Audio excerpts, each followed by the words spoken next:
Assalamualaikum warahmatullahi wabarakatuh. Salam sejahtera untuk kita semua. Waalaikumsalam. Kita jumpa kembali dalam Morning News Inspirasi Pagi untuk memulai hari. Sehat ya semuanya, semoga sehat, berbahagia, bersemangat dan juga lancar-lancar ibadah puasanya. Kembali Amin. di Morning News bersama saya Fadli Sungkar Dan saya Andri Susanto. Gimana Om Andri? Waduh, luar Lancar biasa puasanya. Ini adalah Lancar, hari ketiga. hari ketiga. Waduh. Masih Hah? adaptasi atau sudah Masih enak? adaptasi. Masih adaptasi. Biasanya apa yang menjadi tantangan? Ya, ngantuk. Ngantuk. Biasanya jam-jam 12 ya. Itu dia mulai tuh. berasa. Bener, iya. Tapi untungnya kemarin kita libur ya, Iya. Sabtu Minggu ya. Jadi lumayan tuh adaptasinya sambil ya santai Jadi agak gitu lebih ya. smooth ya. Agak lebih smooth Iya, iya. gitu. Sekarang Ini sudah ujian yang sesungguhnya nih. iya, hari Senin ini ya. Ini. Ujian sesungguhnya di hari Senin ini. Sambil beraktivitas normal. Betul. Kerja lagi. Kerja Ya, lagi. mudah-mudahan semuanya sehat ya. Amin. Selama menjalankan ibadah puasa Iya. dan lancar ibadahnya. Iya. Jadi Om Andri kemarin pas di hari Jumat udah puas-puasin kan main sama teman-temannya. Wah, Karena sekarang kan teman-temannya dibelenggu. iblis dong. Seton ya. Iya, iya. Iya, ini nggak terasa ya kalau Iya. dipikir-pikir ya. Ternyata Benar, dari bulan puasa kemarin Benar, ke benar. bulan puasa sekarang tuh kok Iya. tiba-tiba udah puasa lagi. Udah puasa lagi. Tapi yang menarik tahun 2030. Jauh ya Pak ya. Iya. 2025 aja baru Pak. baru 2 bulan Pak. Apa yang menarik dari 2030? Kita menjalankan bulan Ramadan di bulan Januari dan Desember. Maksudnya? Iya, 2030 tuh bulan puasanya 2 kali, Pak. Serius? Serius? Bisa gitu ya? Iya. Seru ya.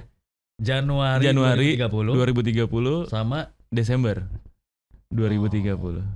jadi Iya. dalam jangka waktu 1 tahun Masehi ya, Iya, kita puasa 2 kali. 2 kali, Pak.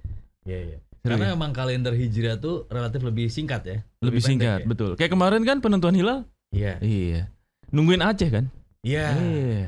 Padahal di Papua Udah nggak ada sama di sekali kelihatan. Jawa belum ya. Belum. Heeh. Tapi di Aceh kelihatan. Iya. Makanya saya tuh nggak persiapin apa-apa tuh waktu taraweh pertama. Iya. Iya. Biasanya kan suka nyiapin sarung kan, udah disetrika dulu, Iya. dirapiin gitu. Iya, Kemarin ini masih kaget. santai-santai aja ya. Oh, Syok. belum ada nih. Belum hilal. ada nih hilalnya gitu. Karena Brunei, Malaysia, ya, juga Mabim, kan? Mabimnya belum. belum ya?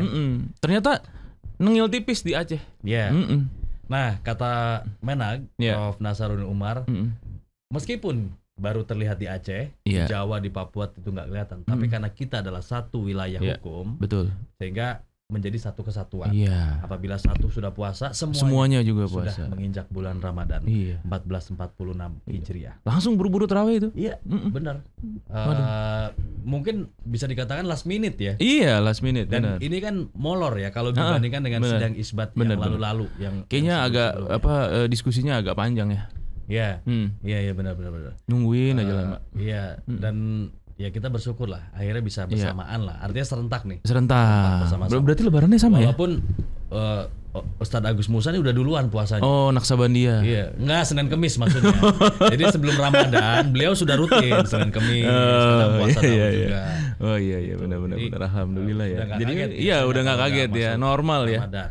Ramadan biasa aja. Iya, iya. Karena Nah, udah sering puasa. Ini juga di tengah puasa kita mendengar juga kabar yang cukup memprihatinkan, Yes. membuat kita sedih ya karena Iya loh. ada eksiden yang dialami oleh para pendaki gunung di Karsten Iya. dari rombongan yang jumlahnya 10 orang, baik dari dalam maupun luar negeri. Kalau yang dalam negeri 5 orang ya, ditambah Iya. dari Rusia dan negara lain jadi 10 orang. 2 meninggal dunia. 2 meninggal dunia. Kita prihatin. Nanti Iya. kita akan bahas lebih banyak karena Iya. kita juga nanti akan ngobrol-ngobrol bersama. Karunia ilahi. Oh, iya. Itu in English we call Ini God bless. Mas Dwi memang sengaja memilih narasumbernya yang ada kaitannya sama Ramadan. Iya, Biar betul. kita lebih mendekatkan diri. Iya, benar. Jadi benar. nanti redakturnya yang dihadirkan itu yang relate gitu. Relate, iya. Benar. Iya. Iya. Iya. Jadi hari dikit-dikit. ini ada Om Karunia Ilahi. Om Karunia Ilahi. Iya. Nggak enak juga dipanggil Om ya. Karunia Iya. Ilahi kok dipanggilnya Om. Iya. Iya. Terus nanti hari kedua Cahaya Ilahi. Cahaya Ilahi. Iya. Hari ketiga Azab. Astagfirullahaladzim. Amit-amit. Orang ngapak, orang kepenak. Iya. Oke, Maning-maning mabuk nggak? mudik Nggak boleh begitu. sudah dipersiapkan. Iya, Pemerintah sudah mempersiapkan mudik karena Mudik. ini tentu hajatan orang banyak. betul. Hajat hidup masyarakat Indonesia Mm-mm. untuk melangsungkan Iya. perjalanan pulang ke kampung halaman atau berwisata Iya. bersama keluarga, bersama orang-orang tercinta. Selain masyarakatnya sudah mempersiapkan diri, pemerintah juga bersiap. Betul. Ada beberapa persiapan. Termasuk apa Om persiapannya? Ada 2. Apa itu? WFA untuk PNS. Work from anywhere. Work from anywhere. Kenapa bahasa Inggris kita jelimet banget? Sama satu lagi itu diskon penerbangan. Diskon tiket pesawat. Tiket pesawat, iya. Berapa besarannya? Itu katanya berapa sih? Besarannya 13-14% ya? Iya. Iya. Ini disampaikan. Dan itu apa? Ini Om, itu dipotongnya dari lebih banyak dari operasional, pajak, pertambahan nilai gitu. Jadi kayak pelayanan ke bandar udaraan, betul. Terus harga aftur juga ditekan. Kemudian sama pajaknya Pak dikurangin. Fuel surcharge ya. Kemudian PPN. Yang biasanya PPN penuh kita bayarkan, ini yang sering diprotes orang kan, supaya harga tiket pesawat sebenarnya PPN-nya harus dihapus gitu. Nah, di sini di momen liburan Lebaran ini, pemerintah juga memangkas PPN yang dibayarkan oleh konsumen. Artinya 6% ditanggung oleh pemerintah. Dari total PPN pembelian tiket pesawat 6%-nya ditanggung pemerintah. Sehingga penurunan tiket pesawat yang sampai ke konsumen atau ke masyarakat yang bisa dirasakan itu potongannya sebesar 13-14%. Itu kalau aftur ron berapa ya? Aftur ada ronnya ya? Ada nggak sih? Iya. Ron berapa tuh kalau buat pesawat tuh? Pasti lebih gede dong. Iya pasti lebih gede ya. Dari mobil ya. Ron di atas 100 mungkin ya. Iya mungkin ya. Serius aftur ada ronnya? Ada kali ya? Iya ada kali ya. Ntar kita lihat ya. Gitu nanti beda lagi. Untuk aftur Boeing beda, afturnya Sukhoi juga beda. Beda, iya. Terus aftur pesawat tempur tuh beda. Black Hawk juga beda. Iya. Ronnya harus lebih gede ya. Lebih tinggi, jet, ya? Iya lebih tinggi ya. Pesawat jet tuh apa sih? Ngaruh kita sih. punya? Hah? Ngaruh nggak sih? Nggak tahu Pak. Saya udah lama. Nggak beli aftur ya. Dulu masih bisa eceran gitu. Oh gitu, pakai jerigen. Pakai jerigen. Terus biasanya saya ke warung pas mau beli aftur tuh jerigennya saya tendang-tendang Pak. Dung. Pakai dengkul. Pakai dengkul ya. Relate ya. Iya. Masa kecil kita semua gitu kan. Iya pasti begitu ya. Pasti begitu. Sama pulpen tuh dicetak-cetak. Iya, pulpen cetak-cetak. Apa lagi Om? Itu apa nempelin itu rautan yang ada kacanya tuh. Ke penghapus. Ke sepatu. Bapak ini cenderung ini ya. Tindakannya seperti supir Grab yang viral kemarin ya. Puasa. Iya. Puasa ya. Tapi nggak boleh. Kan videonya yang supir taksi online itu nonton. Iya, parah ya. Iya ya. Anak remaja dimodusin begitu ya. Iya. Terus ada lagi Om. Perilaku belajar sama siapa tuh ya? Kecil. Itu kan udah bapak-bapak. Iya, makanya udah. Perilaku zaman dulu. Kalau orang tua beli elektronik pasti bubble-nya kita petokin. Iya, itu stress relief katanya. Oh iya ya. Bisa ngerilis stres gitu itu ya. Ngerilis stres katanya. Sama itu kalau ada apa sih styrofoam ya? Yang diserut tuh di bekas cat yang nggak rata. Styrofoam. Digosok-gosok, iya. Iya Pak. Kayak salju-saljuan. Iya kayak salju-saljuan, benar. Kita lagi di Europe nih gitu. Iya. Imajinasi salju ya. Imajinasi salju ya. Itu. Kok dia tahu ya? Berarti gue seumuran dong sama dia. Enggak. Berarti masa kecil agak nggak terima gitu. Berarti masa kecilnya dihabiskan di negara yang sama. Oh betul. Kalau ini kan di Uni Emirat Arab nih dulu. Oh iya nih. Pak. Iya. Jadi dulu dia yang dimainin jenggot onta. Dikepang gitu ya. Iya dikepang. Iya. Tuh. Iya. Kasih remason gitu. Apanya? Dikasih remason. Kepalanya onta. Buset. Pak kejam banget Pak. Itu animal abuse. Kepala mana nih? Oke, balik lagi ya ke diskon apa tadi? Kemudahan dah, keringanan diskon intervensi yang dilakukan oleh pemerintah. Tapi mau nanya deh itu harga tiket. Selain diskon penerbangan, diskon tarif tol itu gimana? Ada tol juga ya? Itu besarannya 20%. 20%. Dan ini diberlakukan di beberapa ruas tol ya. Diskon tarif tol ya kita nyebutnya ya. Jangan dikurang-kurangin bulan puasa. Benar. Jangan dikurang-kurangin dan jangan dilebih-lebihin ya. Betul. 20% aja cukup. 20% cukup. Nah, tapi yang menarik sebenarnya adalah ketika tiket ini di war nih, Pak. Ya kemarin tuh sempet tuh kereta api ya, KAI itu mau war tiket mudik ya kan. Nah itu ternyata banyak yang komplain tuh. Iya. Banyak yang komplain dari netizen karena tidak bisa masuk katanya ke aplikasinya. Ada masuk di waiting room, di ruang tunggu, ditunggu setengah jam dari urutan 30 ternyata mundur sampai urutan 50. Iya. Dan itu udah ditungguin mungkin antrian berkurang nih. Iya, ternyata makin nambah.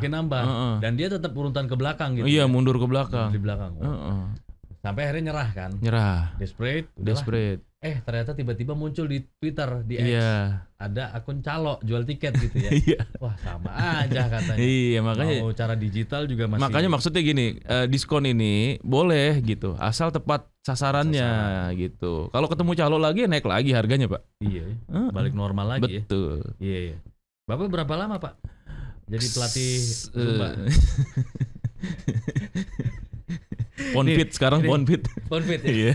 Pakai tongkat ya, pakai stick. Oke. Ini soal diskon dulu nih, diskon tarif tol. Jadi pemerintah menyiapkan diskon tarif tol sebesar 20% sebagai langkah meringankan biaya perjalanan darat masyarakat. Meskipun belum merinci ruas tol mana saja yang mendapatkan potongan harga, ini disampaikan oleh Menteri AHY bahwa kebijakan ini akan diterapkan di beberapa ruas tol di Indonesia. Ini merupakan upaya agar masyarakat yang melakukan perjalanan darat bisa lebih ringan bebannya, terutama menjelang Lebaran. Jadi belum ditentukan nih, belum ditentukan. Nanti kita tunggu rilisnya ya, tarif tol mana aja yang didiskon sebesar 20%. Berasa loh 20%. Berasa banget, Pak. Tol sekarang mahal. Misalnya tol sampai Cirebon dari Jakarta. Itu berapa tuh? Itu 200-an. 200-an ya. Hampir 200. Sampai Palikanci tuh. Iya. Berarti kalau dipotong 14%, 10% 10% 20 ribu. 40 ribu Pak kalau 20%. Berarti 160. Iya, dia 30 ribuan Pak. Oh, 30 ribuan. 30 ribuan. Lumayan banget. Ya. Lumayan. Benar. Bisa beli itu tahu Sumedang itu. Di rest area. Di rest area. Iya. Nah, biasanya kalau mudik nggak puasa ya? Enggak ya? Tetap puasa. Tetap puasa ya? Malamnya kan berangkat terawih. Oh, berangkatnya malam ya? Iya, atau perjalanan malam gitu kan, mampir ke rest area. Oh iya, 57. Iya, ada lagunya bener-bener. Ada lagunya. Itu mampir ke ATM, ke toilet, di masjid. Suara gitu. Terngiang-ngiang. Itu dulu pernah menjadi rest area terbaik. Yang 57 itu? Iya, se-Indonesia tuh. Dan makanannya banyak Pak situ Pak? Iya, benar. Oke, mudah-mudahan fasilitas ini yang diberikan oleh pemerintah bisa dimanfaatkan seluas-luasnya oleh masyarakat yang melakukan perjalanan ya. Entah itu perjalanan mudik ataupun berwisata. Ya, dan jangan ya itu tadi tepat sasaran, jangan ke calo lagi. Kalau tarif tol nggak mungkin ada calo ya? Tarif tol nggak mungkin kan langsung kita yang ngetap ya? Iya, langsung kita yang ngetap. Ya, tolong untuk instansi terkait atau BUMN terkait soal percaloan ini diselesaikan supaya benar-benar manfaatnya kalau memang ada diskon benar-benar bisa dirasakan. Betul Pak, itu yang paling penting. Iya. Oke, kita beralih. Ini juga menarik dan penting untuk kita bahas. Yang mana nih? Soal Sritek. Ah iya tuh. Kemarin sedih, itu, sudah fix masuk apa? Sedih itu. Iya. Sudah ingkrah ya. 10.000 lebih karyawan yang di PHK. Dan fix di PHK. Fix per 1 Maret 2025. Iya. Dan ini memang eksekusi ya yang sudah dinyatakan pilot, sudah tidak ada lagi upaya yang bisa dilakukan oleh pemerintah yang sebelumnya bahkan punya rencana katanya jangan sampai PHK dan lain sebagainya, tapi apa daya. Memang kondisinya seperti ini. Tangis haru pecah saat momen perpisahan karyawan PT Sritek atau Sri Rejeki Isman Tbk. Acara perpisahan ini turut dihadiri oleh Direktur Utama Sritek Iwan Kurniawan Lukminto. Seperti diketahui, sebanyak 10.665 karyawan PT Sritek terkena PHK. PHK ini melanjutkan status pilot perusahaan yang diputuskan inkrah oleh Mahkamah Agung. Rame itu di media sosial tuh. Rame. Dan menangis, ini harunya adalah haru. Ketika hari terakhir mereka harus berkemas ya. Iya, betul. Membawa pulang barang-barangnya dari kantor. Dari kantor. Itu sampai saling tanda tangan di baju seragamnya katanya. Tanda tangan rekan seperjuangan selama puluhan tahun ya. Bekerja di Sritek. Tapi harus berpisah di sini. Sehingga membubuhkan tanda tangan satu sama lain sebagai pengingat. Sedih ya Pak ya? Sedih banget. Apalagi kalau udah puluhan tahun ya bekerja ya. Artinya itu udah jadi kayak keluarga sendiri, kayak rumah gitu. Bener. Iya kan? Itu Pak Ustadz aja terharu. Dan iya kan? Sedih kan? Bapak udah berapa lama, Pak? Tolong kupingnya dilap dulu. Bukan dong, air mata dong. Air mata dong, Pak, bukan kuping. Diterusin. Udah puluhan tahun berarti kan? Puluhan tahun. Iya. Bayangin coba. Kantor belum ada beliau udah. Iya, yang bikin jaringan ini Trijaya nih, Bapak. Oh iya. Jaringannya masing-masing. Luar biasa loh. Iya. Dan kan Ade. Ini tapi mereka nyanyi juga. Nyanyi. Kenangan terindah. Kenangan terindah. Tapi direkturnya pun juga ikut sedih sih sebenarnya ya dengan kondisi ini ya. Karena culture di Sritek itu dengar-dengar ya, mereka sangat kekeluargaan banget. Dan dari dulu, dari berdiri sampai sekarang itu memang diusahakan. Jangan sampai ada satupun yang PHK. Sehingga jangankan PHK, yang keluar pun nggak ada. Jadi kayak udah menikahi pekerjaan itu gitu. Menikah udah melebur menjadi satu. Oke, iya. Udah menjadi keluarga. Iya. Itu kayaknya tempat tinggalnya pun juga nggak jauh dari pabrik itu pasti. Iya, mungkin. Karyawannya ya kan? Biasanya gitu ya. Biasanya gitu. Iya. Sedih ya. Dan mereka juga berkemas barang-barangnya kemarin dibawain perabotan pribadi. Betul. Ya. Tapi yang unik Menaker bilang katanya lowongan pekerjaan masih banyak. Untuk yang kena PHK. Di mana? Itu dia bilang begitu. Bukannya bilang bakal ada 60 lagi yang ini bangkrut. Iya, tapi tenang, PHK. maksudnya lowongan pekerjaan atau pekerjaan masih banyak. Kemarin bilang gitu tuh di media sosial tuh. Oh, iya.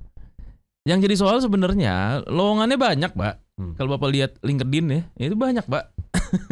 Iya kan? Ada aja ya? Ada aja. Buka lowongan. Ya kan? Pop up buka lowongan. Cuman yang jadi persoalan adalah nggak ada yang match. Iya, itu yang repot, Pak. Benar. Berarti kan ada yang salah dengan sistem di sini kan? Ini kan lowongannya terbuka gede, ya kan? Ternyata ininya nih nggak ketemunya gimana? Nggak ketemunya tuh karena beda ininya, Pak, beda keahlian, beda skill, mismatch ilmunya. Gitu, disiplin ilmu, keahlian, keterampilan gitu. Dengan tenaga kerja yang dibutuhkan. Iya. Jadi tenaga kerjanya ada tapi nggak match gitu. Nah, ini kan juga jadi persoalan yang harus segera diatasi. Gaji sesuai nggak? Lah, match aja enggak apalagi gajinya, Pak. Ya atau enggak match itu dari gaji, misalnya udah cocok nih. Enggak. Dari kemampuan. Dari kemampuan. Emang yang dicari sekarang apa, Om? Yang banyak dibutuhkan oleh ini? Iya, mungkin gini ya. Maksudnya sekarang lebih banyak yang terdigitalisasi gitu, IT segala macam, AI apapun lah ya. Maksudnya dengan perkembangan zaman saat ini skillnya pun juga akan nambah gitu. Nah, udah experience kayak kita nih, ya kan, asik. Yang melewati beberapa generasi zaman dari analog sampai digital gitu, ya kan. Terkadang kita juga nggak bisa meng-catch up apa yang ada di depan gitu, apa yang ada yang mereka butuhkan saat ini gitu. Karena sehari-hari kita juga nggak pernah ketemu. Bapak tiap hari meeting ya? Bahasanya bahasa meeting banget, meng-catch up. Iya benar. Ini kita belum ngomongin SWOT. Bapak nggak tahu baju saya udah putih-putih begini? Iya kan? Iya. Ini ulang tahun Pak Okezon nanti, Pak. Oh, hari ini. Hari ini, iya. Ke-18 tahun. Luar biasa. Yang ke-18? Iya. Wah, setelah melewati Sweet 17. Iya. Ini adalah usia yang ke-18. Nah, ini kan yang juga bidangnya adalah teknologi digital ya. Iya, benar. Tantangannya Pak, dan peluangnya seperti apa? Nah, ini makanya kita sekarang bikin platform yang seperti ini, Om. Iya kan? Artinya kita mengakomodir radio berikut dengan streaming gitu. Konvergensi media, betul. Iya, untuk menghadapi tantangan saat ini ya. Iya, benar. Iya. Artinya di portal nanti palu gada. Apa yang lo mau gua ada. Iya. Kalau di portal bukannya nggak bisa lewat, tak? Iya, makanya tuh ditutup ya. Iya. Buka jam 5 pagi ntar nunggu. Iya. Istilah verboden itu dari masih bahasa Inggris ya? Belanda. Oh, Belanda itu ya. Oh. Belanda wah. Verboden ya. Verboden ya. Inggrisnya forbidden kan? Oh, Inggrisnya forbidden ya. Oke. Menarik nih omongan ini nggak nyambung sama sekali. Agak random ya. Iya, agak random. Lalu ngomongin PHK lah. Iya benar. Iya. Nah, ini adalah sekarang upaya yang saat ini sedang ditempuh. Yang penting, pegawai yang terkena PHK ini mendapatkan hak-hak. Itu yang paling penting, betul. Tetap bisa dipenuhi. Benar. Pesangonnya, pensiunnya, apanya dan lain sebagainya. Karena mereka harus melanjutkan hidup. Iya. Mau nyanyi lagu Bernadia ya pasti. Enggak ya, enggak kepikiran. Yang gimana? Enggak kepikiran ya. Apa? Untungnya gitu. Bumi masih berputar. Ya harus itu ya lagunya. Iya kan. Nah nanti katanya tahun ini juga masih agak suram ya Om Andri. Iya. Sebenarnya kan harapannya kan di tahun 2024 itu di mana kita menghadapi tahun politik ya, yang sangat fatigue ya dari awal sampai akhir. Jadi setahun kita nyoblos berapa kali tuh? Itu dia, makanya sampai bosan kita nyoblos ya. Semua kan wait and see. Nah, begitu masuk 2025 sebenarnya pas New Year kemarin kita ngarepin wes gitu. Ini babak baru nih gitu ya kan. Kita bisa nih kebijakan baru yang kemudian akan nanti menumbuh kembangkan. Artinya sudah ada kepastian. Betul, ya? Industri dan teman-temannya. Nah, gitu. Kemarin kan di IMS katanya lonjakan ini penjualan. Iya, ada berapa ribu unit tuh? 22.000 unit ya. Ini menandai geliat dunia otomotif kembali meningkat. Nah, setelah udah pelan-pelan ya. Katanya. Oke, itu tadi kita prihatin, mudah-mudahan haknya segera bisa dibayarkan juga. Amin, mudah-mudahan ya. Pihak terkait, karena sekarang ini kurator dan sebagainya lagi pada bekerja. Kita akan jumpai dulu NTMC untuk memantau bagaimana situasi lalu lintas pada pagi hari ini di beberapa ruas jalan. Dan kita sudah bersama dengan Brigadir Treslinda yang berada di Simpang Santa. Bukan, Jakarta. Di MT Haryono, Pak. Udah pindah. Di kawasan MT Haryono Jakarta Selatan. Selamat pagi Brigadir Treslinda.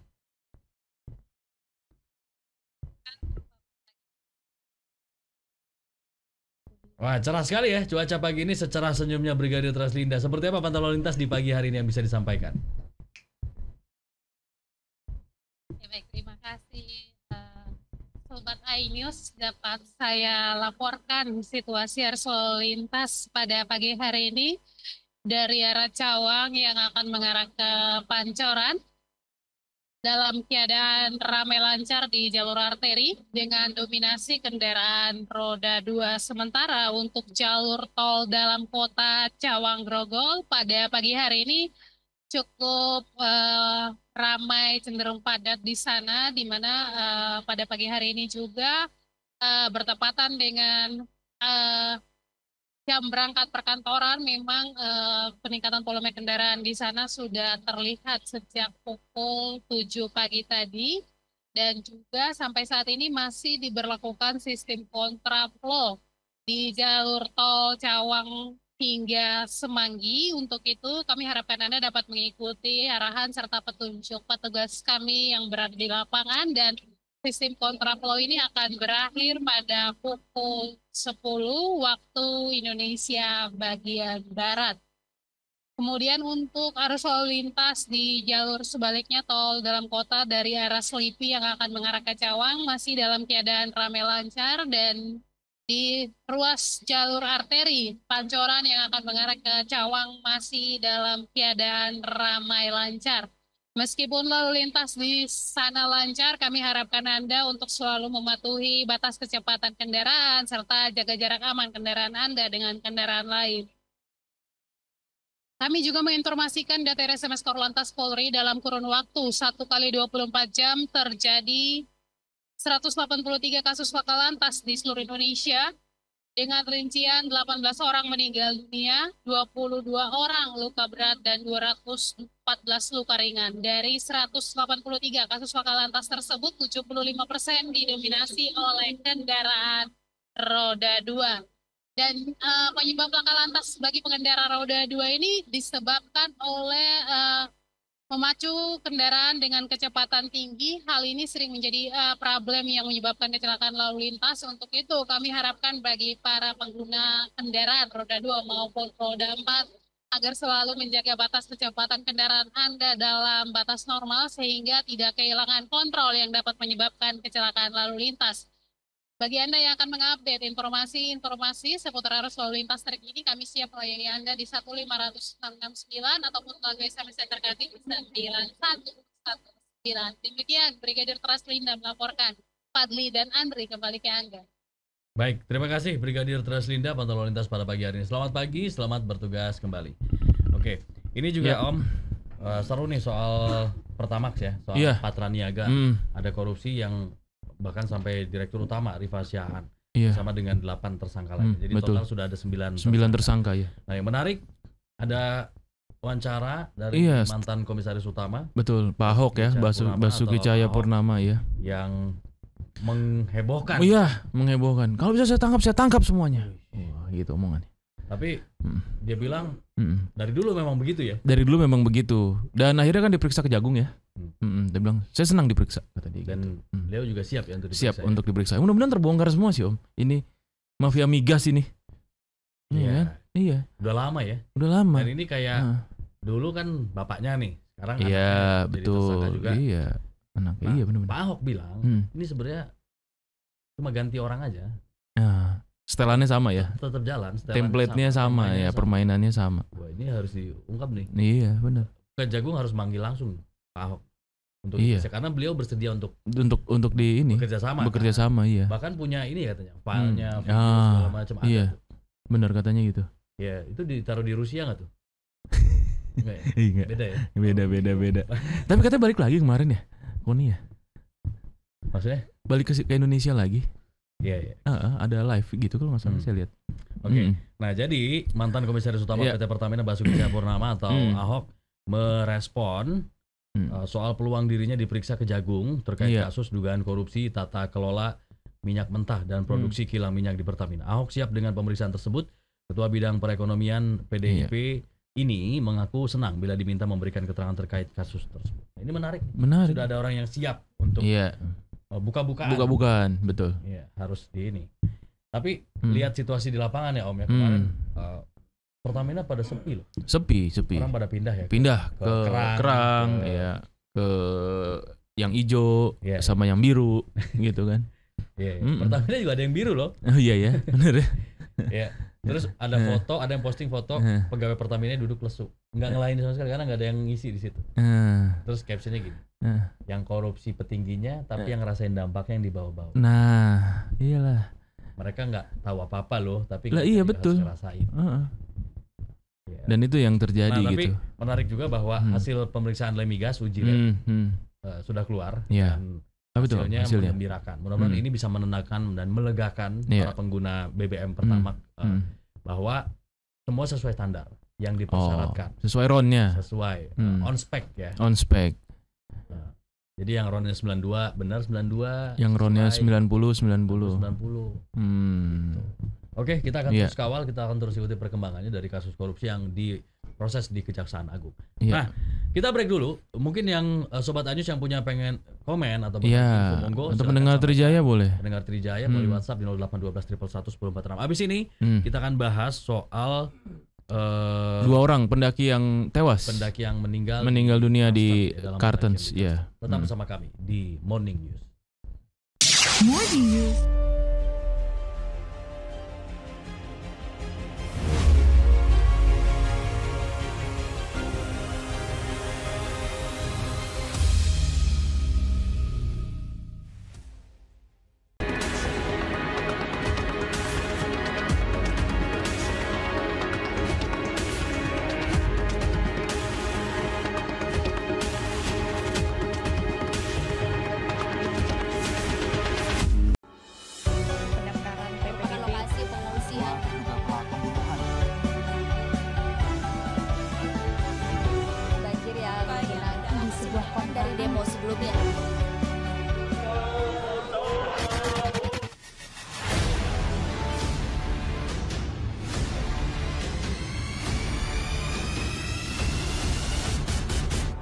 iNews.id, ini baru berita.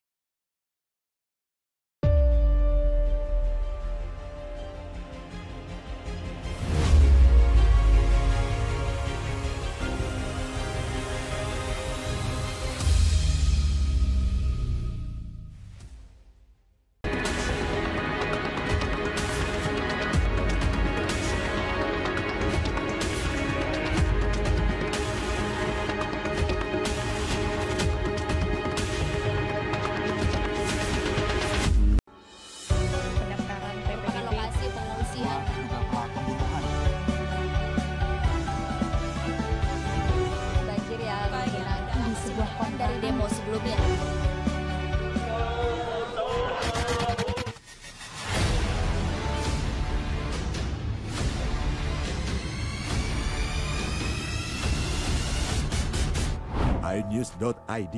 Ini baru berita.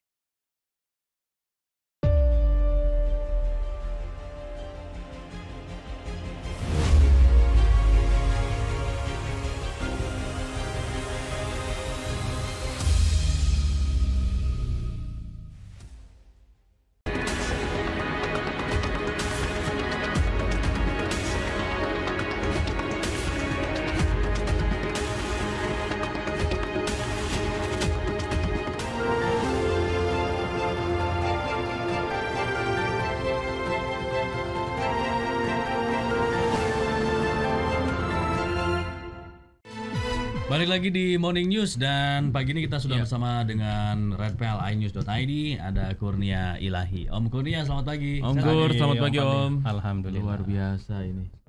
Berkat doa ente berdua nih. Wih, sedap. Ya, memang benar sih kita selalu mendoakan. Selalu mendoakan Om. Hari. Iya. Gimana kabar Om? Sehat. Alhamdulillah sehat. Kata produser kita, sebenarnya Ustadz Soulmate gitu. Iya benar. Mirip. Beda nasib, Pak. Tapi memang kalau pecinya dibuka begini ya. Iya benar. Ketinggalan pecinya tadi. Iya. Habis zikir subuh tinggalan buru-buru. Masya Allah. Iya. Nggak percuma namanya Kurnia Ilahi ya. Tadi bahasa Indonesianya Pak? Bahasa Inggrisnya God bless. God bless. God bless. Iya. Oke. Tapi kita mendengar kabar yang membuat kita prihatin. Betul. Ya. Ini adalah tragedi di Karsten, di Gunung Karsten, ya, di mana 2 pendaki Indonesia meninggal dunia ya Om ya. Iya betul. Itu ceritanya gimana? Ya, sebelumnya kita ini ya berduka ya atas kejadian ini ya. Semoga keluarga korban ini diberikan ketabahan ya. Amin. Jadi memang yang meninggal ini 2 wanita ini cukup tangguh ya. Ya.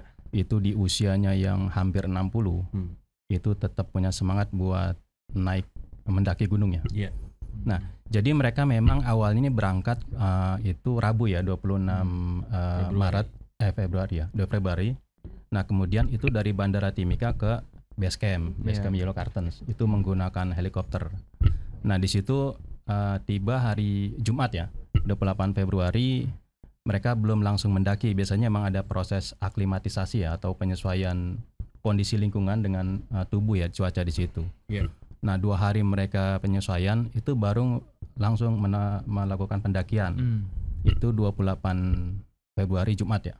Yeah. Nah, mereka sebenarnya itu sudah sampai di puncak Kartens. Nah, itu mereka rombongan itu 15 orang, 7 pendaki, kemudian pendaki itu dari Indonesia itu 7 orang. Yang 3 itu WNA dari 2 Turki dan 1 Rusia. Nah, 5 lagi itu pemandu atau guide. Nah, mereka telah berhasil. Cuma pas turunnya itu cuaca ekstrim banget, nggak diduga. Itu hujan deras, angin kencang. Bahkan katanya kan ada sempat salju juga ya. Nah, di situ mereka mulai ada rintangan yang berat ya. Nah, terus 1 turun nih. Si guide turun nih, berhasil turun ke base camp, terus minta pertolongan, ngasih kabar bahwa 3 ini mengalami hipotermia. Yang sekarang tuh selamat. Indira itu, terus kemudian Saroni, terus sama 1 lagi itu, saya lupa namanya itu. Itu selamat. Ini Mbak Indira ini yang cerita ya? Iya. Cerita. Nah, setelah itu naik lagi nih tim pemandu untuk memberikan pertolongan.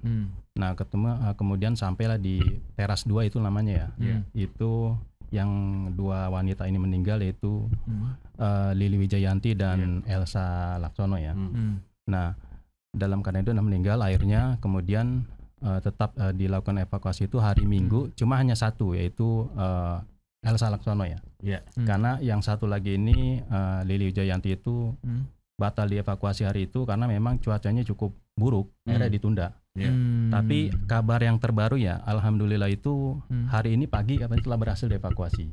Jadi kedua jenazah sudah berhasil dievakuasi. Dan mereka dibawa ke Bandara Timika, nantinya akan dibawa ke RSUD Timika, kemudian akan diterbangkan ke Jakarta untuk proses pulangan. Nah, yang terbaru ya itu mungkin. Itu katanya ada Firsa Besari juga ya? Ada. Itu dia memang musisi dan penyanyi ya. Itu sempat mengalami juga gejala hipotermia, tapi kondisinya stabil, selamat. Mungkin sebagai ini ya edukasi, hipotermia itu apa?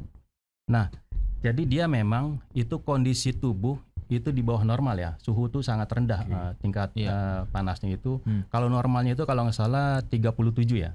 Tapi kalau di bawah 35, nah itu sudah membahayakan. Itu kondisi sangat membahayakan dan itu resikonya cukup tinggi. Tubuh kita tuh mengadjust sendiri suhu supaya tetap di 37 derajat. Betul. Gitu kan. Nah, pada saat cuaca ekstrim dia turun, tubuh tidak bisa mengadaptasi, akhirnya itu yang terkena hipotermia. Nah, itu yang paling ditakutkan ya. Terutama di itu biasanya di daerah ketinggian ya. Belum lagi oksigen ya Om ya. Betul. Kurang ya. Tapi emang ada untuk sejarah belakangan ini punya cerita yang cukup manis ya. Dua wanita tangguh ini yang meninggal itu udah bersahabat lama itu dari SMP. Nah kemudian SMA itu dia mulai naik gunung berdua dan persahabatannya itu pertemuannya itu komunikasi terpisah sejak kuliah. Jadi setelah SMA itu keduanya itu berpisah di tempat kuliah yang berbeda. Nah kalau salah satunya di perkuliahan di Telkom Bandung, satu lagi kedokteran gigi. Nah setelah itu udah lama nggak komunikasi tuh. Kemudian kan perkembangan zaman di sekarang itu sosmed itu mempertemukan mereka kembali komunikasi ya. Akhirnya mereka di situ kembali bertemu, akhirnya sampai sekarang di Puncak Kartens sini. Tapi mereka udah beberapa kali naik ke puncak ya di IG-nya tuh ya. Oh bahkan IG-nya apa Mamak Pendaki ya sama Elsa. Udah luar negeri pun ya? Kalau nggak salah ada 7 gunung yang cukup tinggi terkenal di dunia tuh udah dilewati. Seven Summit ya. Iya. Salah satu Seven Summit itu ya di dunia ya itu ya Kartens ya. Tapi memang usia segitu 60 tahun ya. 59 kalau nggak salah. Keduanya lahir tuh 1965. Wow. Iya. Sekarang berarti sekitar 59 dan itu luar biasa. Biasa. Kita aja yang muda-muda itu belum tentu kita sanggup. Agak repot ya. Iya, betul. Tapi memang ini sekarang mau dievaluasi katanya sih dari Asosiasi Pendaki Gunung Indonesia APGI ya. Karena sebelum beberapa trek yang berbahaya usia itu ada batasnya gitu kali ya. Betul, karena gini, sebelum berangkat itu kan harus ada persiapan ya. Iya. Selain kesehatan, terus persiapan alat-alat segala macam. Oh, jadi ada tesnya. Nah, yang paling penting itu juga perkiraan dari cuaca di lokasi. Nah, mungkin ini yang perlu dievaluasi dari APGI katanya. Jadi kalau memang itu situasi cuaca dilihat indikasi akan sangat buruk, itu harusnya langsung turun. Karena bagaimanapun tuh keselamatan yang utama, Pak. Iya, jangan dipaksain. Betul. Nah, kalau puncak. soal gunung dia kapanpun akan menunggu di situ kalau bagi yang pendaki ya. Iya, benar. Tapi kebanyakan kan pendaki itu nanggung, Pak. Nah, kalau udah sampai di lereng kan masa iya nggak puncak sih gitu, ya kan? Iya benar. Nah itu, tapi di situ kan kembali ke pemandu, kan pengalaman pengelola. Kita naik gunung kan gitu kan. Iya. Kalau kita nanggung kan kalau nggak sampai puncak ya. Tingginya Pak. masih nanggung-nanggung juga kalau kita naik gunung. Kalau ini kan beda. Kalau kita kan paling gunung yang berapa mdpl? Iya. 1000, 2000. 1000, 2000 gitu. Atau misalnya treknya yang masih landai. bersahabat lah, yang landai. Iya. Betul. Kita naik Gunung Papandayan misalnya. Di sana kan treknya agak relatif landai. Ditambah view-nya juga yang luar biasa. Apa belerang, pohon-pohon tandus gitu. Kita sambil jalan kayak biasa aja gitu. Pas nanti di tempat ngecamp ya udah masih biasa aja treknya. Baru kalau misalnya pengen ke puncak, nah itu agak challenging tuh medannya. Kalau yang berat-berat kita juga angkat tangan ya. Iya. Aduh, nggak sanggup nih. Tapi memang keren. Bahkan banyak pendaki yang memang usianya kepala 5 ya. Tante Lili misalnya, Tante Elsa. Rocky Gerung juga. Iya. Dulu luar biasa SDM itu. juga. Iya, benar-benar. Yang ternyata masih hobi punya ya? kekuatan, masih hobi dan punya kekuatan fisik yang bagus gitu. Iya. Untuk bisa naik. Kalau kita paling jauh Bogor kali ya gunungnya. Kita paling jauh Gunung Sahari. Itulah ya. 3 menit paling dari sini. Itu puncak gunungnya beda juga itu. Puncak gunungnya beda ya. Iya. Flyover maksudnya kan puncak gunung flyover. Iya. Senen maksudnya. Itu udah tinggi banget itu. Iya. Ini agak merepet ini. Iya benar. Jadi ini akan dievaluasi ya Om ya. Betul. APGI ya. Oh iya. Dan faktor cuaca ini yang barangkali menjadi tantangan utama ya. Kalau dalam kondisi normal mungkin para pendaki sudah memperhitungkan. Tapi kayaknya nggak bisa diprediksi kalau Kartens ya Om. Iya itu. Cuma kan biasanya pas di lokasi itu kan ada indikasi udah mulai muncul cuaca ekstrim. Iya betul. Itu memang maksud APGI itu mestinya langsung ada keputusan tidak melanjutkan, langsung turun. Iya. Gitu. Nah mungkin kita juga nggak tahu kondisi di lapangan seperti apa ya. Benar. Tapi intinya ya di situ bahwa ini harusnya ada keputusan memang kalau memang karena cuaca suhunya aja sangat kan buruk langsung 0 turun. derajat kali minus kan mungkin kalau malam. Iya. Tapi memang itu sebenarnya udah turun itu posisi turun. Iya. Itu di teras 2 ya. Itu udah sampai teras 2. Yellow Valley ya. Iya, Yellow Valley. Nah, itu base camp-nya. Ini masih teras 2 masih di atas cuma bukan di puncaknya. Di lerengnya. Iya. Nah, cuma pas teras 2 nah itu cuaca luar biasa tuh. Akhirnya berhenti di situ. Iya, iya. Dan nggak ada tempat teduh atau tebing teduh. Tapi ini agak sedikit meluas ya. Di Everest itu kan banyak ya jenazah-jenazah yang udah gitu. Ditinggal aja, Pak. Ditinggal aja, meninggal di situ ya sudah. Karena teman-temannya juga nggak mungkin membawa ke bawah gitu. Karena resikonya juga besar juga. Gitu. Akhirnya ya udah yang penting bawa diri selamat, cari selamat masing-masing. Akhirnya banyak tuh ketika pendaki baru naik ditemukan misalnya ada yang tergeletak. Ya. Jadi tanda juga, Pak. Jadi tanda juga. Jadi tanda juga. Tapi memang kalau kondisi seperti itu ya kita lihat dari cerita-ceritanya. Kalau misalnya kita berapa orang, yang lain itu misalnya udah nggak bisa melanjutkan, satu ada yang masih fit ya, itu sebaiknya memang itu turun. Jadi paling nggak untuk memberikan kabar minta bantuan. Kalau misalkan nggak turun, semuanya tetap bertahan di situ kan nggak mungkin untuk menyelamatkan gitu banyak ya. Betul. Nanti akhirnya ketimbang jadi korban semua, kalau memang satu masih yang mungkin turun untuk minta bantuan. Mungkin sepertinya harusnya gitu ya. Iya. Katanya nggak boleh ganjil tapi, Pak. Nah, kalau itu kita kurang bisa pastikan juga itu. Katanya nggak boleh ngomong jorok ya? Bukan cuma di gunung, Pak, di situ nggak boleh. Ya kalau cuma ngomong jorok, itu boleh. Salah. Cuma ngomong jorok. Karena itu makna sebenarnya. Nggak masalah ini ganjil nih. Kalau nggak boleh kita pulang nih. Oh iya. 4, Pak. Satu mojok. Oh, satu mojok sana ya. Nyimak ya. Iya. Dan apa namanya? Kalau Karsten ya, nggak tahu nih, mungkin punya info.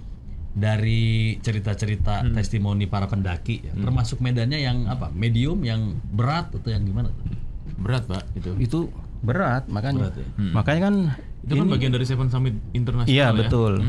Dan ini memang biasanya bagi pendaki yang sangat jiwa pertantangan tinggi ya, itu mereka pasti ingin mendaki gunung ini. Belum afdol kalau belum mendaki Gunung Karsten. Itu luar biasa. Iya, karena di Timika aja udah dingin, Pak. Iya kan? Betul, udah dingin. Iya. Di Timika tuh dingin banget. Apalagi di Karsten. Tapi puncaknya ya itu lebih dingin. Tapi banget, orang sana juga hebat, Pak. Iya. Pakai kostumnya kan nggak terlalu tertutup. Itu kuat. Dan udah biasa kali. Iya, itu karena biasa. Iya, ada ini tradisionalnya. Apa tuh? Lemak babi. Buat penghangat, iya. Kalau Bapak kan pakai Remason. GPU, Pak. Kayak Firaun. Diolesin Remason biar awet. Iya. Balsem. Iya, nah ini ada testimoni juga nih dari seorang pendaki bahwa Karsten itu bukan gunung yang gampang. Iya. Jadi ini tentu karena triggernya adalah meninggalnya 2 pendaki, Lili Wijayati Pugiono dan juga Elsa Laksono di puncak Karsten. Karsten akhirnya mendapatkan respon dari berbagai pendaki lain. Ini adalah puncak gunung tertinggi di Indonesia yang dikenal memiliki medan yang cukup sulit, tetapi menjadi impian banyak pendaki. Seperti Om Andri tadi bilang ya, bahwa semua pendaki itu pasti punya impian untuk bisa sampai mendaki sampai puncak. Pendaki gunung yang puluhan kali ke Karsten, Fandi Ahmad Agi bilang bahwa puncak yang termasuk 7 gunung tertinggi di dunia atau World Seven Summit ini terkenal dengan medan paling sulit di Indonesia. Jadi Karsten ini bukan gunung yang gampang katanya. Beberapa kali jalur menuju Karsten sempat ditutup akibat jalur pendakian yang buruk, dan terakhir penutupan dilakukan pada 2019 dan baru dibuka pada 2024. Jadi ini belum lama dibuka nih, makanya orang banyak mendaki ke sana. Dan Karsten juga dikenal sebagai puncak jaya, itu telah memakan beberapa korban. Sebelumnya di bulan Oktober hingga November ada 2 pendaki yang meninggal. Jadi ketika pertama dibuka kembali, itu juga ada yang meninggal pada saat itu. Jadi bisa dikatakan sekarang ini menjadi euforia. Setelah ditutup, baru kemudian dibuka kembali. Lama juga ya ditutup ya? Euforia. 2019 Karsten udah dibuka gitu. Sampai 2024 ya ditutup ya? Dibuka. Berarti berapa tahun tuh? 5 tahun. Kurang lebih. Lumayan. Ditutup. Jadi setelah dibuka lagi otomatis para pendaki tuh semua pada pengen ke sana gitu, pengen melakukan ekspedisi ke Karsten. Nah, dibandingkan dengan Seven Summit lainnya seperti Everest yang tingginya 8.849 meter di atas permukaan laut. Kemudian Denali 6.000 mdpl, Aconcagua yang tingginya 6.900, Kilimanjaro yang tingginya 5.800-an, Karsten tidak terlalu tinggi. Karsten berada pada ketinggian 4.884 mdpl. Namun puncak inilah satu-satunya gunung teknikal. Dalam pendakian biasanya gunung itu terdiri dari medan trekking peak dan climbing peak. Jadi kalau dari 7 puncak di benua itu, di 7 benua itu 6 trekking peak. Hanya Karsten yang satu-satunya climbing peak. Jadi untuk mencapai puncaknya butuh keterampilan. Berarti emang medannya berat. lebih berat ya. Tantangannya mungkin di situ ya. Mungkin kalau ketinggian mungkin beda dengan gunung yang paling tinggi di luar ya. Tapi medannya itu yang luar biasa. Everest 2 kali lipat ya Pak? Iya, benar. Paling tinggi kan? Paling tinggi. Itu puncak dunia tuh. Itu luar biasa. Atap dunia tuh Pak. Iya, atap dunia. Berarti plafonnya ini ya, gipsum ya. Iya. Nah, ada gentengnya tuh Pak. Jadi Fandi juga bilang bahwa untuk ke Karsten harus punya kemampuan panjat tebing dengan skill tali temali. Itu harus punya tuh. Jadi bukan cuma kekuatan fisik, pengalaman mendaki, tapi juga harus punya skill panjat tebing dan juga tali temali itu. Karena ini benar-benar Karsten itu gunung teknikal. Terus pernah juga katanya ada pendaki asing dan pendaki ini sudah mencapai atap 6 gunung dalam daftar Seven Summit tadi. Tapi dia bilang mendaki Karsten itu lebih susah daripada mendaki Everest karena teknikal. Pendaki luar negeri juga punya testimoni yang sama, ngakuin bahwa Karsten ini medan yang paling susah dibanding gunung lainnya. Pak, kalau cara gampangnya gitu naik helikopter, ya kan? Terus turun pakai tali gitu di puncaknya gitu, boleh nggak sih Pak? Kalau kata Mad Dog, nggak ada gregetnya. Iya. Prosesnya yang penting. Prosesnya itu yang penting, kan namanya pendaki gunung. Kalau begitu bukan mendaki Pak. Kan kalau gelar doktor ada yang beli Pak. Atau akhirnya bermasalah. Iya. Ada ya. Main cepet tuh. Ada. Tapi naik gunung nggak ada yang mau begitu caranya. Gitu ya. Kirain bisa Pak. Kan orang ngapain repot-repot? Kalau bilang bisa mah. Itu naik puncak Semeru gitu. Ya naik helikopter aja Pak, turun di atas. Nggak usah Semeru Pak. Dulu waktu saya pertama kali pecinta alam di SMA, Situ Lembang tuh Pak. Itu sini Menteng sini, Situ Lembang. Danau. Iya, itu danau apa namanya? Taman Situ Lembang. Taman Lembang. Ini Situ Lembang yang beneran. Oh, yang sana, yang di Bandung. Nah, kita naik bis tuh dari kota asal sampai di daerah Subang apa mana gitu. Terus kita turun, masuk ke komplek perumahan elit. Saya bingung ke pembina kita kan, Pak, kita kok masuk ke komplek jangan senang dulu. Jadi begitu masuk gapura di bawahnya ada got, kita lewat got bawahnya itu Pak, sampai tembus ke sawah-sawah, sampai tembus ke hutan, hutan pinus tuh, hutan pinus. Jadi kayak Ninja Hattori mendaki gunung lewati lembah, sungai, tapi sungai cetek-cetek gitu kita lewatin. Hutan pinus aja luas banget itu di pegunungan itu. Begitu sampai atas, udah mau sampai itu tempat kita ngecamp, jalurnya tuh bebatuan terjal. Tapi kendaraan naik, kita lagi capek, udah trekking kita selama 6 jam. Kijang LGX lewat Pak. Lah kenapa nggak dari tadi gitu kan? Saya bilang gitu Pak. Bukan mobil off-road lagi. Gitu. Bukan off-road masalahnya. Kijang LGX. Normal tuh sih. Yang bikin gondok di situ Pak. Kan kita udah capek-capek, setengah mati, mendaki sungai segala macam, sampai atas Kijang LGX lewat. Si normal nih Kijang. Pak, kenapa kita nggak naik mobil aja Pak? Dalam hati saya kan gitu. Jiwa muda, namanya anak baru kan, masih sok gitu. Namanya naik gunung ya, kita naik gunung yang bener-bener nggak bisa ditempuh dengan kendaraan. Itu baru pride-nya dapet gitu. Itu baru pecinta alam. Pada saat itu mikirnya lagu-laguan biasa. Ngapain gunung begini gitu kan? Gaya-gayaan lu, ntar tunggu di camp kita dibantai. Kayak di ospek gitu. Gitu. Cuman pertanyaan waktu itu gitu mikirnya. Kenapa kita nggak naik mobil aja? Gitu. Iya benar kan. Repot-repot gitu. Cuman kan education-nya nggak dapet, pendidikannya nggak dapet. Itu kan pendidikan ini apa ya Pak? Survival ya. Mentalnya kita diuji, kita kuat nggak nih jalan jauh dan kita kan nggak tahu medannya pada saat itu. Betul. Kadang kan berpikir udah deket, padahal masih jauh. Tapi sama Pak, ngomongin Medan Pak. Zaman saya kuliah dulu kan ada gunung di belakang kampus saya di Bandung itu namanya Manglayang Pak. Manglayang. Nah itu jadi kita berangkat malam Pak, ya kan? Lewat-lewat rumah warga segala macam, persiapan lengkap Pak. Jadi teman saya satu nih bawa carry lengkap Pak, makanan, selimut, ya kan?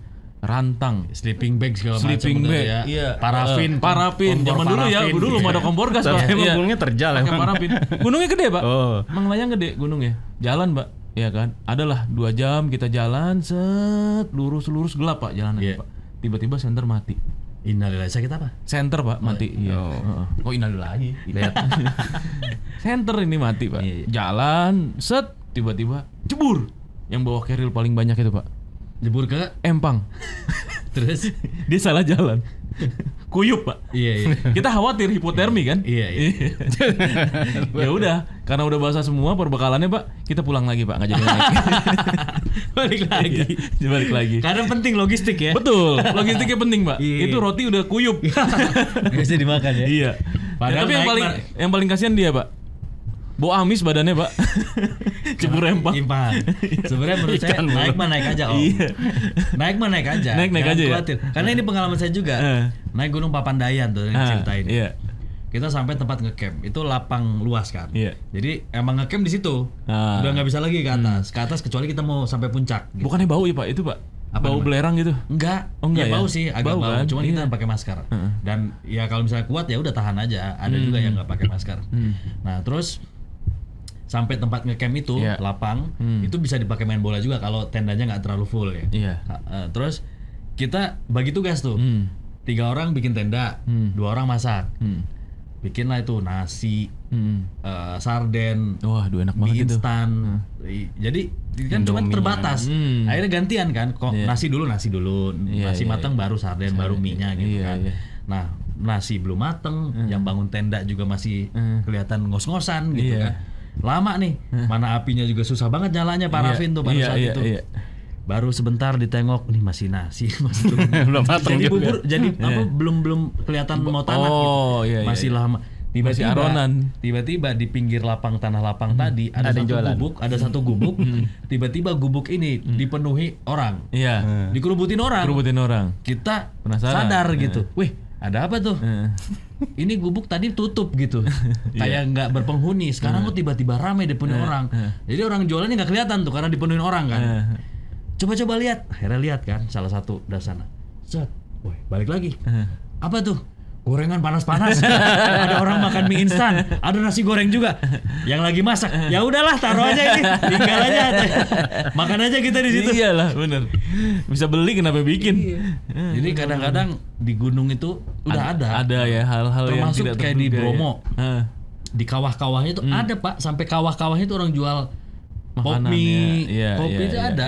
Gunung Gede juga ada. Kalau di Kartens mah nggak ada, Pak. Nah, Kartens nggak ada itu. Hebat juga itu yang jualan kok di Kartens. Bener ya. Di luar kan medannya juga susah itu.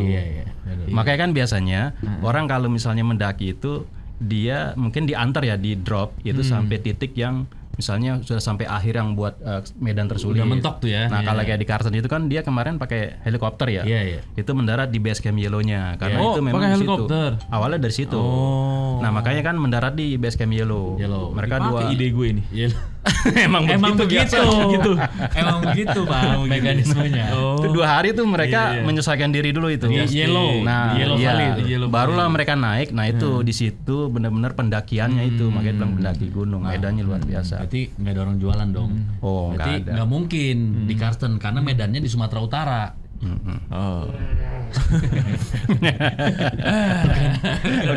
Udah muter jauh nih. Iyain aja kalau gitu, Pak. Baik. Kita perhatiin sekali lagi dengan meninggalnya Tante Lilik dan juga Tante Elsa ya. Apa namanya? Karena di kalangan pendaki itu memang dipanggilnya Tante gitu, Tante Lilik gitu. Tapi memang hebat itu. Umur 59 hebat. Kita berduka.